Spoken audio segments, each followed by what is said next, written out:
Hello అందరికీ. ఈ చీరలు అయితే చాలా ట్రెండ్లో ఉన్నాయి కదా, అందరికీ తెలిసిందే.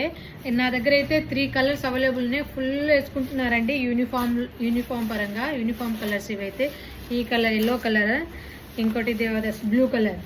ఈ కలర్ అయితే ఫుల్ డిమాండ్ అండి, ఫుల్ అంటే ఫుల్. ఇంకోటి పిస్తా, ఇది కూడా చాలా బాగుంటుంది అండి. పిస్తా కలర్ అందరికి ఒప్పుతుంది కాంబినేషన్. పిస్తాకి బ్లూ ఇచ్చారు. సో ఎవరైనా బుక్ చేసుకోవాలి బల్క్లో అంటే అన్ని కలర్స్ ఉన్నాయి. మీకు నచ్చిన కలర్స్ ఏమైనా చెప్పండి, కానీ ఈ 3 కలర్స్ అయితే నా దగ్గర ఫుల్ రన్నింగ్లో ఉన్నాయి ఇప్పుడైతే. అండి అందరికీ ఇది బ్లాక్ బీడ్స్ వచ్చిందండి. ఇంకోటి ఈ బట్ట ఉంది కదా, చాలా అంటే చాలా షైనింగ్గా ఉంటుంది. చూడండి ఎంత బాగున్నాయో కలర్స్ కూడా. ఫుల్ వర్క్ అండి చీర, టోటల్గా ఫుల్ వర్క్ ఉంటుంది. బ్లౌజ్ ఈ బీడ్స్ ఉన్నాయి కదా, బ్లాక్ బీడ్స్ వచ్చాయి, బ్లాక్ స్టోన్స్ ఇచ్చారు, సిల్వర్ అండ్ బ్లాక్ స్టోన్స్. ఈ చీర ఫుల్ షైనింగ్ ఉంటుందండి, ఫుల్ షైనింగ్, చాలా షైనింగ్ ఉంటుంది. జిమ్మి చూసారు కదా, దానికన్నా ఫుల్ స్మూత్గా కంఫర్ట్గా ఉంటుంది. చాలా అంటే చాలా బాగున్నాయి చూడండి.